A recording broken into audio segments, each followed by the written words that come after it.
Se dice, se cuenta, se rumora que a una persona se le conoce por el nombre que tiene. Yo digo que se hace presente no solo por ello, sino por cuanto hace con su nombre y lo plasma a través del tiempo en las acciones cotidianas.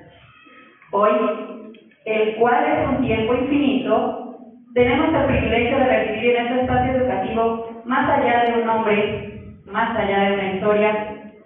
Hoy, el doctor Mario Chávez Campos comparte su hacer y su saber dentro de un rubro que él conoce muy bien, la educación pública, un mal necesario.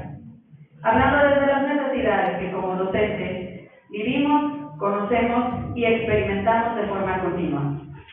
Gracias, doctor, por su asistencia y por compartir con todos nosotros esa visión particular de la educación que lo caracteriza y que es muy grato recibir. En esta ocasión será el doctor Miguel Ángel Pérez Cortés, compañero docente de nuestra institución, quien le acompañará en este trayecto donde el saber se destile para compartirlo en un elixir de conocimiento para quienes hoy estamos aquí. Sea usted bienvenido a esta institución de educación superior, la Escuela Normal de Coacalco, que en el marco de su 51 aniversario ha buscado promover acciones de cultura, pero sobre todo de crecimiento para sus estudiantes. Reitero el agradecimiento de todos nosotros por su charla y lo dejo en buenas manos. Doctor Miguel, cuando guste. Gracias, doctor Manuel. Buenos días a todos los presentes. Es un verdadero honor y un placer, de verdad, dar la bienvenida a nuestro ponente magistral de esta mañana. Nos acompaña una persona cuya pasión por la educación y la cultura es tan vasta como su trayectoria profesional. Él es un líder, un académico consumado y sobre todo un ser humano comprometido con la transformación a través del conocimiento y profunda vocación por servir a la comunidad magisterial y al país. Con una sólida formación médica y pedagógica, ha ocupado roles cruciales desde la rectoría de la Universidad Virtual del Estado de Michoacán hasta dirigir la educación superior para el magisterio a nivel nacional. Actualmente se desempeña como director general de operación de servicios educativos de la Autoridad Educativa Federal en la Ciudad de México. Pero más allá de sus cargos, es un escritor talentoso cuyas letras han enriquecido la literatura mexicana. Estimados colegas, amigos y, citándolos, amantes del aprendizaje, este día tenemos el privilegio de escuchar a alguien a quien admiramos profundamente, no solo por su currículum, sino por la calidez y dedicación que imprime en cada proyecto y en cada enmienda que tiene. Él es considerado por muchos como un pilar en la educación pública de nuestro país. Un hombre que ha navegado con éxito en las aguas profundas de la academia, la administración pública y la creación literaria. Su experiencia como líder de la SEP y su actual rol directivo de la Ciudad de México hablan de esa capacidad de vocación y visión del futuro inquebrantable, que suma y que contagia. Luz, paz, paz. Luz en la inteligencia, paz en el corazón y fuerza en la voluntad. Fue el cierre de uno de sus discursos cuando nos encontrábamos en línea por esta condición de distanciamiento que experimentamos hace algunos años. Esta frase la tengo en lo personal muy presente. Me atrevo a decir que me marcó como a muchos de los que lo escuchamos, tal vez por la situación o la condición en la que estábamos. Y a pesar de haberlo escuchado varias veces, ese discurso en particular fue donde con alguien que aprecio en esta escuela coincidíamos en la academia y reconocíamos y confiábamos que antes de la posición de líder académico, reafirmábamos al ser humano. En el marco del aniversario de la Escuela Normal de Coacalco, recibamos por favor con un fuerte aplauso cargado de calidad y reconocimiento a un gran pensador y amigo de la educación, al doctor Mario Chávez Campos.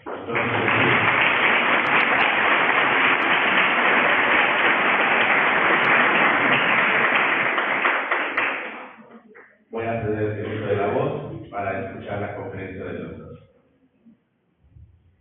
Muchísimas gracias al doctor Miguel Ángel, muchísimas gracias al doctor Irving, director de esta Normal de Coacalco. Gracias a todas y todos, a la maestra Susana, maestros que han hecho posible esta posibilidad de compartencia con con ustedes. Agradezco también que en este espacio para compartir, no es una ponencia magistral, ponencia magistral está nuestro compañero Daniel Suárez, a quien ustedes han escuchado. También Daniel Suárez sí es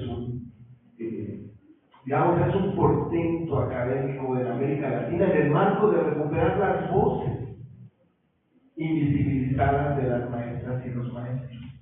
Tengan cuidado porque él les va a entrevistar sin que ustedes se den cuenta. Bien, pues, y saludo a todos, todas, todes.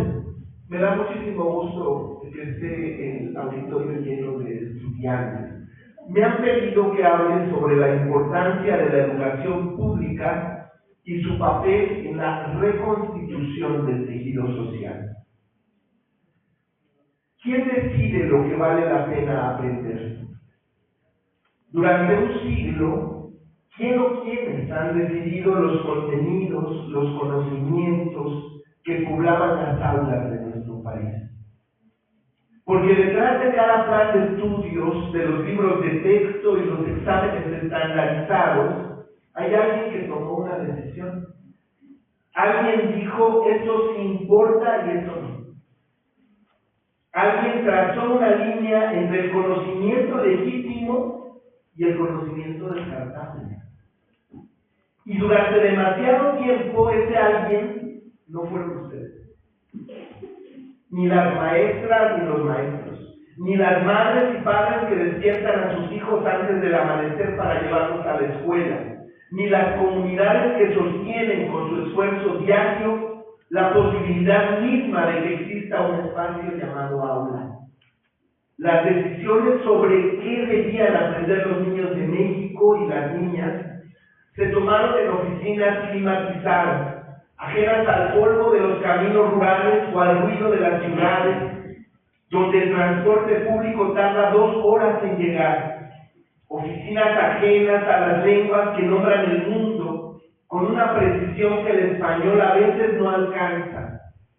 Se tomaron decisiones siguiendo recomendaciones de organismos internacionales que jamás pisaron una telesecundaria en la sierra de Oaxaca, ni una primaria en la periferia de Ecatepec.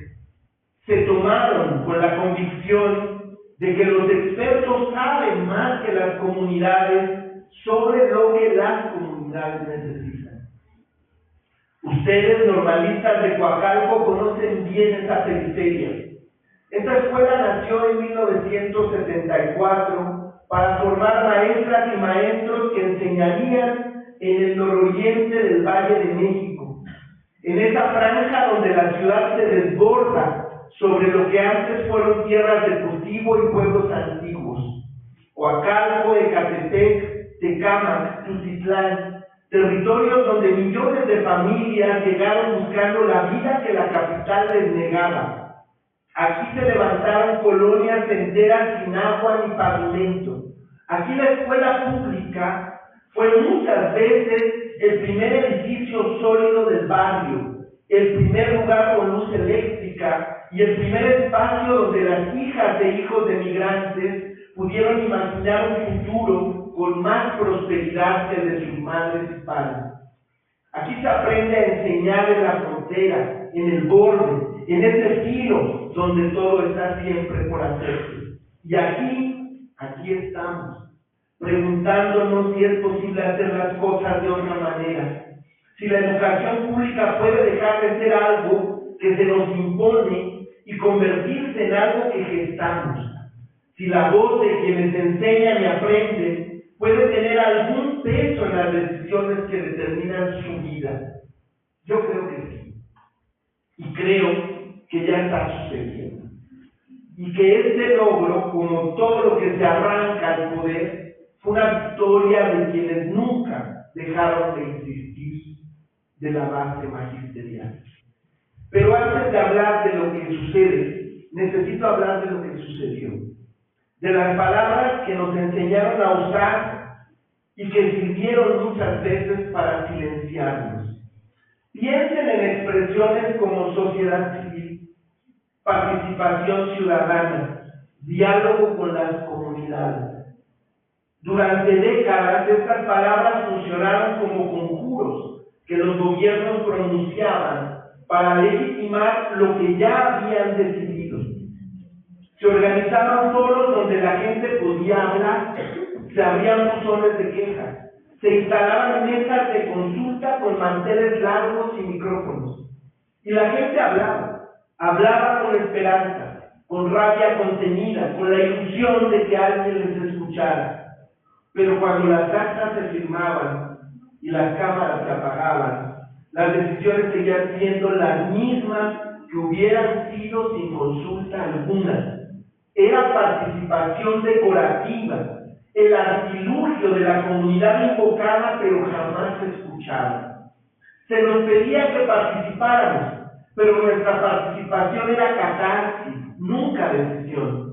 Servía para desahogarnos, para sentirnos parte de algo, para que después no pudiéramos quejarnos. Lo que nunca nos dieron fue la oportunidad de decidir. Cuando a una comunidad se le niega la posibilidad de decidir, se le niega el derecho a nombrar su propia vida, porque quien nombra define, y quien define decide. Durante décadas, los problemas de las comunidades fueron traducidos a un lenguaje técnico que nadie reconocía como suyo. Los dolores se convirtieron en indicadores de marginación. Las luchas en focos rojos de gobernabilidad. Los sueños en áreas de oportunidad para la inversión. A las comunidades les arrebataron las palabras con que habían nombrado el mundo durante generaciones y les impusieron un vocabulario ajeno, diseñado para que otros y otras hablaran en su lugar. Hay pocas formas más eficaces de humillar a alguien que decirle: tú no sabes cómo se llama lo que te pasa. Mientras tanto, los vínculos que sostenían la vida común se fueron deshaciendo. Las políticas económicas de aquellos años convirtieron a los ciudadanos en consumidores y a las comunidades en mercados. El éxito se volvió asunto privado, el fracaso también. Si alguien no conseguía empleo, era porque no se había esforzado. Si una escuela fallaba, era porque los maestros y maestras eran flojos y corruptos. Cada problema colectivo se tradujo en culpas individuales, y así, poco a poco, fuimos perdiendo la capacidad de reconocernos como parte de algo mayor. El vecino dejó de ser alguien con quien se comparte un destino. Se volvió extraño, competidor, una amenaza. Las asambleas se olvidaron. El nosotros fue reemplazado por millones de yo solitarios, cada uno tratando de sobrevivir como pudiera. Cuando en nosotros se deshace, compañeras y compañeros, la violencia encuentra dónde andar. No hablo solo de la que aparece en los periódicos, hablo de la violencia callada, de no mirar al otro y a la otra a los ojos, de cruzar la calle para evitar al que parece distinto. Hablo de encerrarse detrás de muros cada vez más altos, mientras afuera el mundo se vuelve tierra de nadie.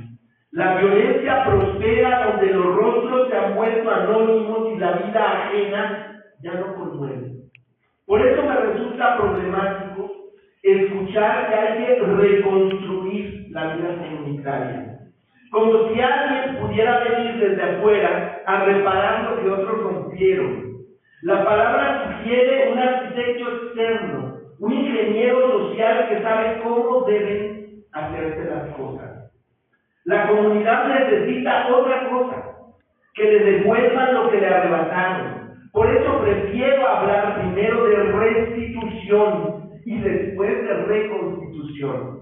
Restituir, compañeras y compañeros, es devolver lo que fue tomado: la voz, la capacidad de nombrar y el derecho a diseñar la solución. Reconstituir es lo que la comunidad hace después, cuando vuelve a constituirse como sujeto de su propia historia con aquello que le fue devuelto.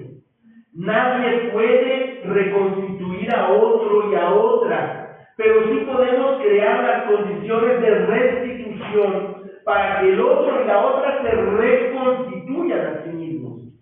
Y la educación pública, cuando se hace bien, es quizá el espacio más poderoso para esta restitución. Piensen en lo que significa la escuela. ¿Qué dicen las comunidades que necesitan? ¿Cómo las acompañamos en la construcción de eso que ellos y ellas dicen que necesitan? Cuando la política se construye desde arriba, quienes diseñan nunca tienen que vivir con las consecuencias. Trazan líneas en un mapa sin saber qué cruzan por el medio de una familia. Definen contenidos curriculares que no significan nada para una niña o un niño cuya lengua materna no aparece en ningún libro.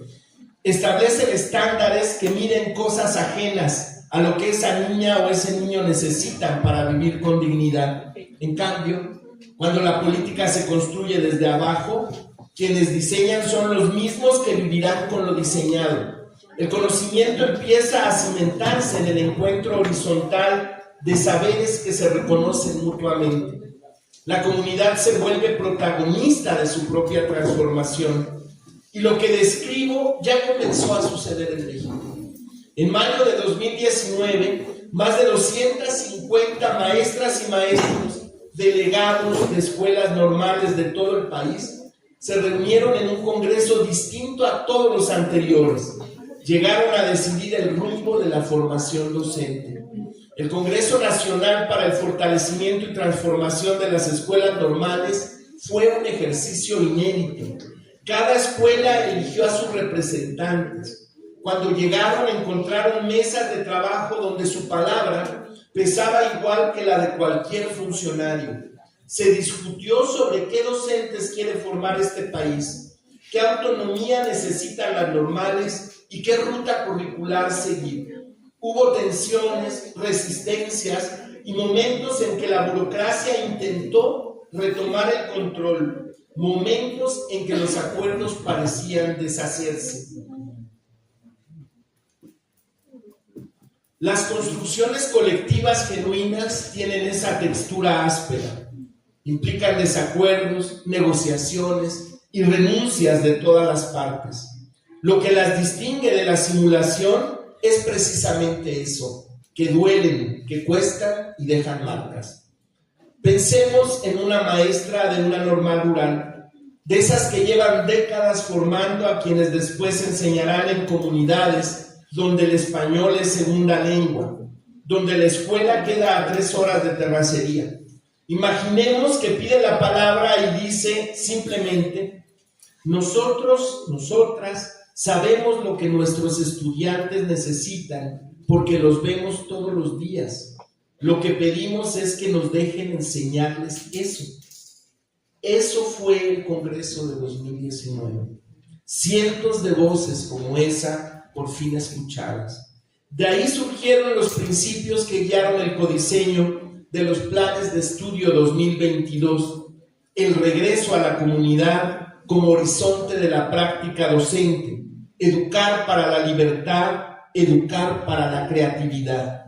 Una estructura curricular con una parte nacional y otra que cada escuela puede diseñar según su contexto.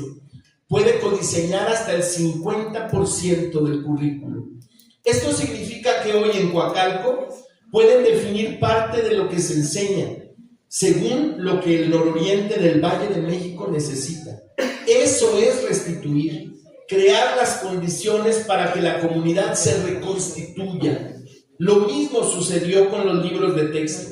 Desde julio de 2021, maestras y maestros de todo el país participaron en asambleas para diseñar los nuevos materiales. La palabra asamblea, compañeras y compañeros, tiene un peso que no debemos olvidar.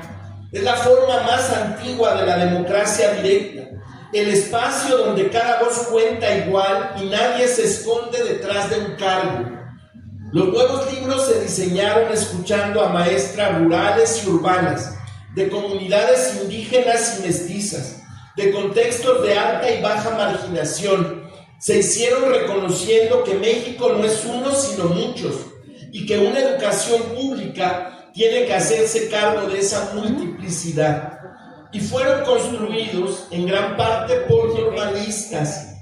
La nueva escuela mexicana tiene por gran maestra a la educación normalista. Cuando una niña de primer grado abre su libro y encuentra un proyecto que le pide investigar su colonia, hablar con sus abuelos, dibujar el mercado donde su madre compra las verduras, esa niña aprende algo que ningún examen va a medir, pero que vale más que cualquier calificación. Aprende que su mundo merece ser conocido, que su barrio tiene historia, saberes y dignidad. Y cuando esa niña crezca y se convierta en una mujer que participe en las decisiones de su comunidad, que exija sus derechos y que no permita que otros hablen en su nombre, quizás algo del origen de esa fuerza estará en aquel momento en que un libro le dijo: lo que vive cada día importa y merece ser escuchado y defendido. Eso es la reconstitución del tejido social. Lo que sucede cuando millones de niñas y niños aprenden desde los primeros años que su palabra tiene valor. La reconstitución sucede cuando una generación entera crece en escuelas donde el diálogo es el método, donde el conflicto se resuelve con palabras y donde el diferente es alguien de quien se puede aprender algo que no sabíamos. Una generación así transforma un país con la lentitud de lo que importa y la hondura de lo que permanece. Y ustedes son parte de eso. Se están formando para formar a otros. Van a estar frente a grupos de niñas y niños que los mirarán buscando algo que todavía no saben nombrar. Creo que primero tienes razón, voy a intentar contestar en general, tienes razón cuando dicen que en el espacio escolar hay un montón de trámites administrativos. Creo que históricamente las maestras y los maestros han peleado precisamente que toda la carga administrativa que cotidianamente hacen en las escuelas pueda quebrarse para colocar en el centro el hecho fundante de las escuelas, la educación. Ha habido muchos intentos, muchos bajos, muchos en realidad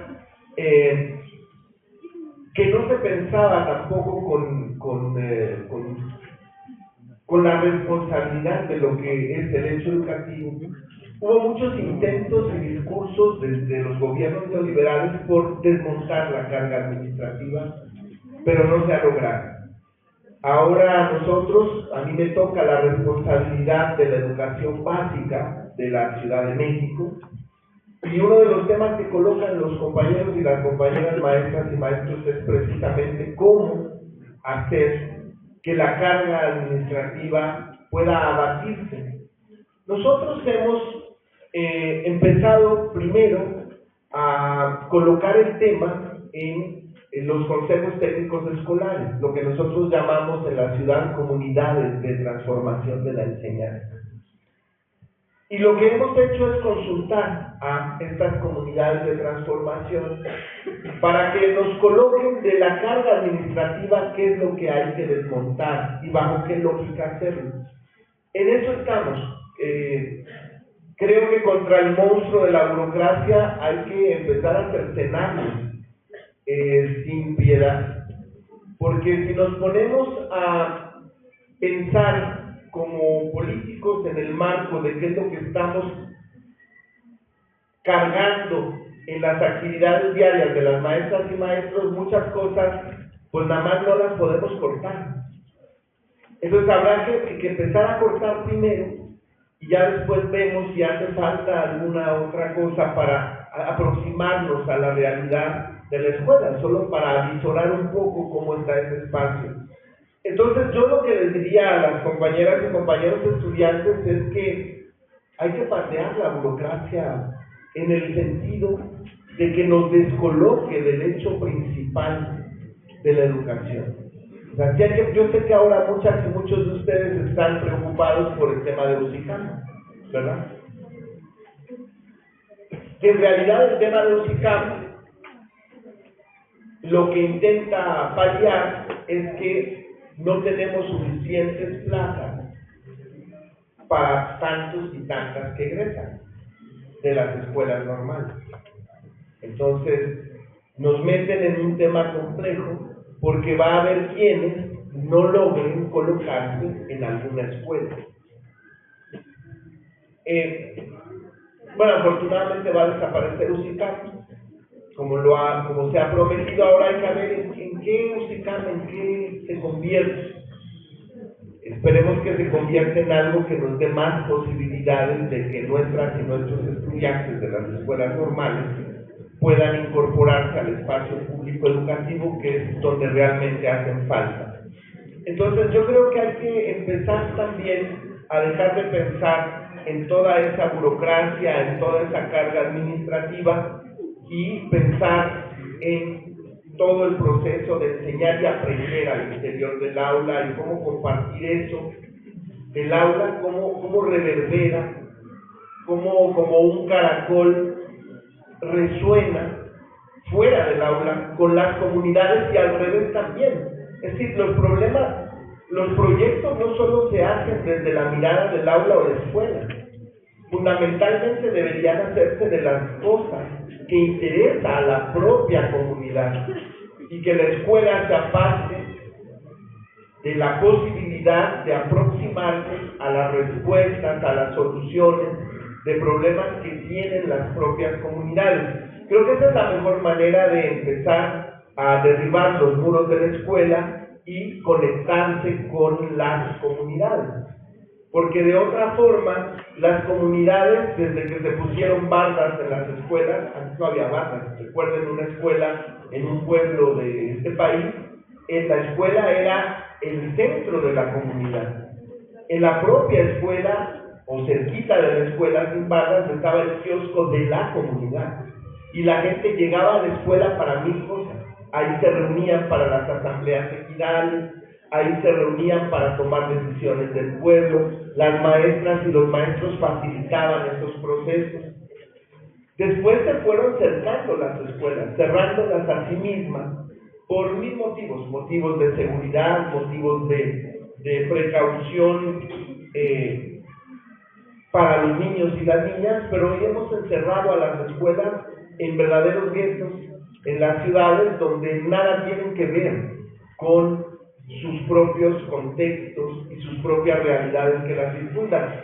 Entonces yo creo que la mejor manera de romper eso es buscando hacer proyectos desde el análisis del contexto con niñas y niños de la problemática de su vida, y empezando a acercarse a las posibilidades de transformarla. Como bien decía Freire, lo más importante es que la realidad no es una y para siempre.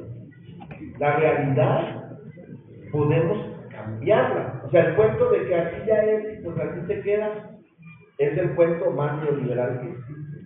Nosotros podemos subvertir la realidad, nosotros podemos transformarla. Y creo que esa es una de las grandes virtudes que van a tener ustedes en el marco de la posibilidad de llegar a una escuela donde ha cambiado el proyecto educativo, donde el paradigma educativo y pensar una muy otra educación, incluyendo la mirada de todos y todas, el trabajo con la comunidad, el trabajo integrador, ya no más aprender por asignaturas, por fragmentos, sino buscar cómo integrar saberes y conocimientos a la par, no subordinar nada de eso. Es decir, las y los estudiantes llegan con saberes que son tan válidos como los que nosotros vamos a colocar, que vienen en el libro, y esta interacción y este diálogo entre los saberes es, creo, lo que nos da mucha fuerza al interior del aula para poder salir a la comunidad y reconocernos como parte de ella. Yo creo que una de las cosas más complejas es la relación que hoy existe entre padres, madres de familia y maestras y maestros. La tensión es grande, digamos, ¿no?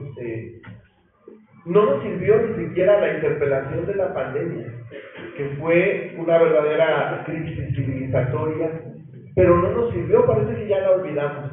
Parece que padres y madres de familia también ya olvidaron ponerse, muchas y muchos se tuvieron que poner en los zapatos o ayudar a las maestras y maestros que entendieron qué tan complejo es ser maestra y maestro, pero parece que eso ya lo olvidamos, porque la inmediatez y el acelere de este sistema pues hace que llevemos a los niños a la escuela, los depositemos ahí y nos vayamos y luego los recogemos y se acabó el día. Si no hay ninguna interacción ni con la escuela ni con las maestras y los maestros. Ojalá todavía haya padres y madres que se sienten con sus hijos a ayudarles a hacer la tarea, pero no hacer una tarea que repita cosas, sino una tarea que también a ellos los involucre y los haga pensar en su realidad y en reflexionar en su propia realidad. Eso lo saben bien las compañeras de preescolar.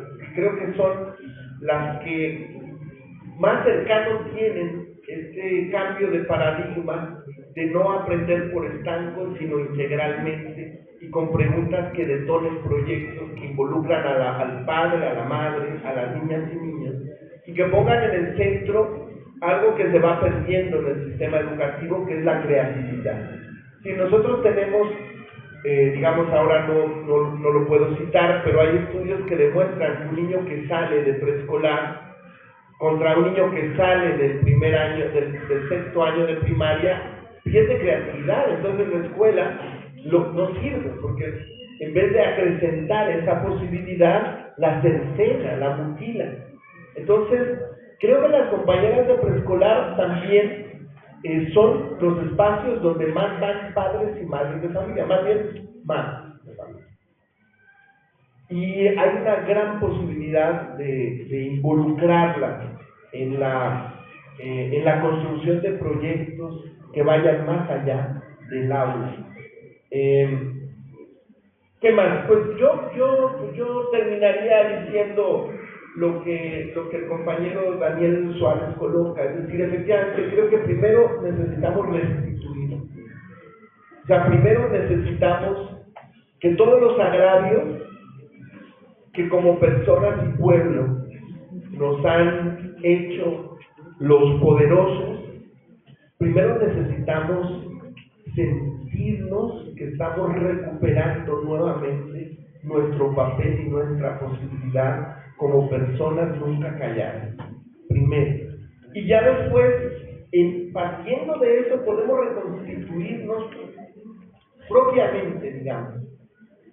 Pero si no restituimos, entonces también en el marco de la construcción de la nación que no restituye los agravios hechos al pueblo, entonces solamente quedaría en purita demagogia, porque restituir no es sencillo, compañeras y compañeros. O sea, no solamente es que ya no me quedo callado ya, o sea, no solamente restituir y desinvisibilizar a las personas, sino también a restituir derechos.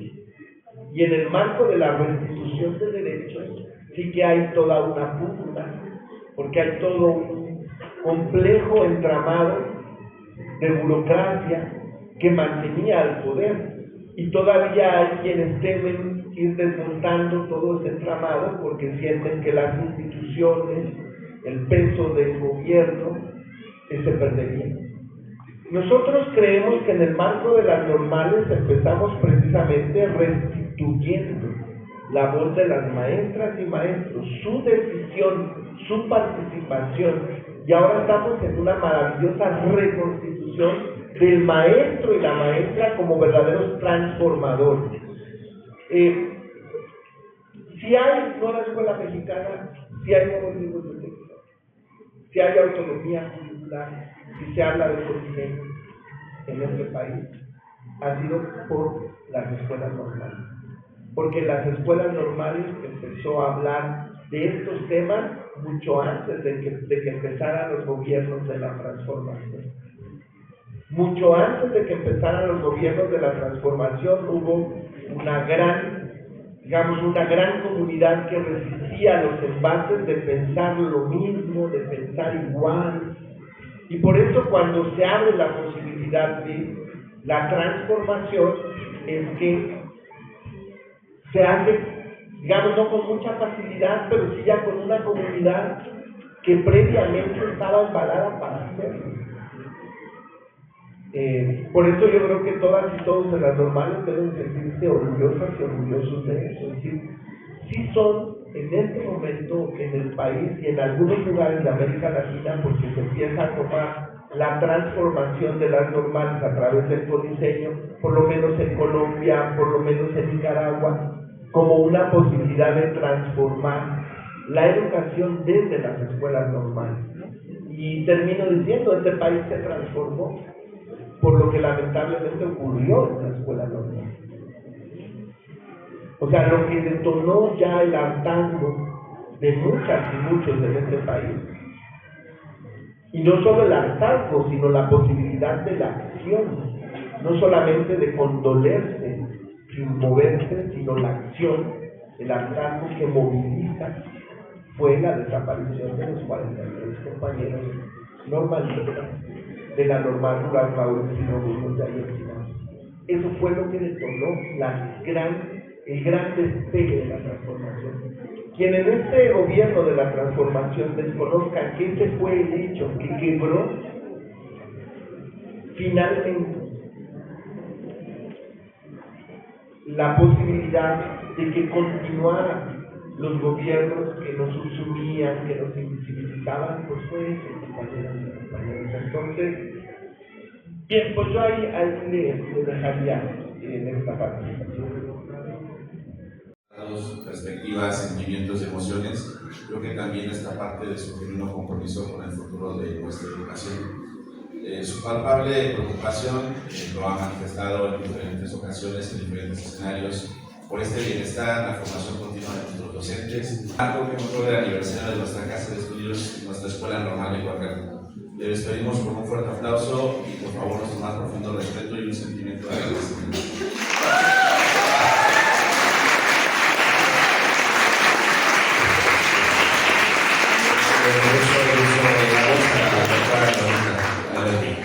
Muchas gracias.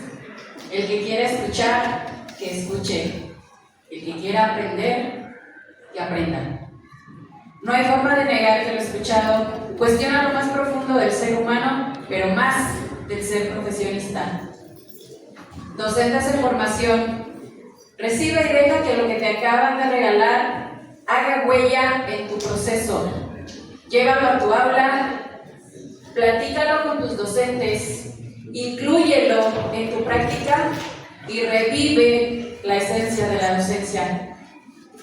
Para ello, pregunta constantemente: ¿quién decide lo que vale la pena aprender? Yo te digo, mira los ojos de tus alumnos, mira su mundo. Tal vez ahí esté la respuesta. Agradecemos profundamente las palabras que hoy nos han regalado. La experiencia compartida ha nutrido el espíritu de quienes escuchamos. Los futuros docentes y los que ya estamos aquí. Y para ustedes, docentes en formación, conviértanse en eso que desean. Mírense frente a un espejo y vean en ese reflejo al maestro como primer rostro de la posibilidad. Gracias. Le pedimos al doctor Irving Guajillo Mendoza, director de esta escuela, que junto con las autoridades institucionales hagan los honores correspondientes a nuestro invitado.